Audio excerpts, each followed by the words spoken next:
Dear friends, brothers and sisters in Jesus Christ, the Lord be with you.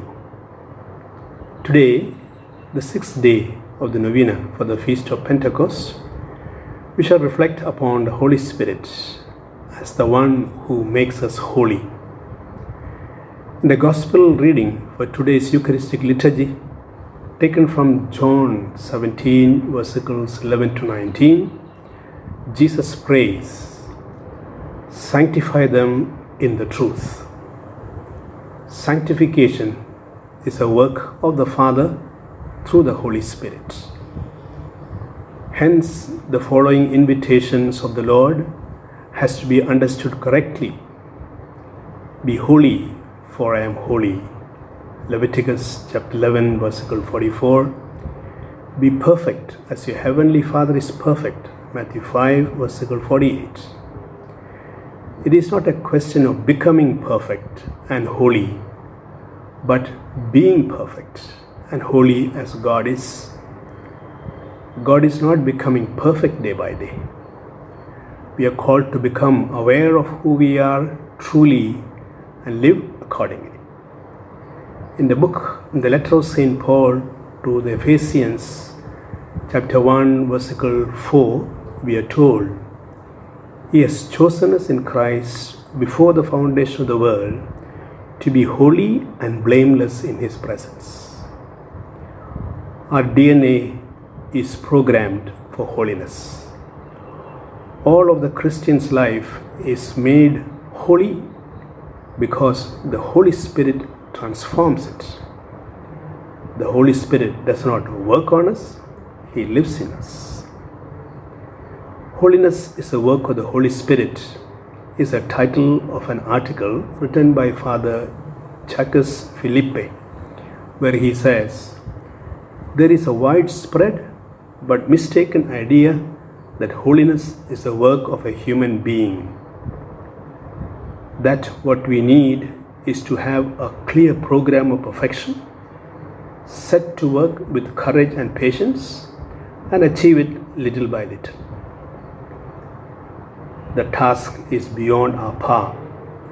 It is impossible to attain holiness by our own power. The Holy Scripture teaches us that it can only be the fruit of God's grace. Jesus tells us, "Apart from me, you can do nothing." John 15:5. And again, St. Paul says, "I can will what is right, but cannot do it." Romans 7:18.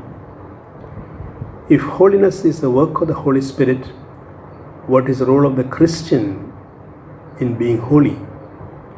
Pope Francis gives us simple guidelines in his letter Gaudete et Exsultate. In paragraph 14, he writes, "Are you called to consecrated life? Be holy by living out your commitment with joy. Are you married? Be holy by loving and caring for your husband or wife as Christ does for the church. Do you work for a living? Be holy by laboring with integrity and skill in the service of your brothers and sisters. Are you a parent or grandparent? Be holy by patiently teaching the little ones how to follow Jesus.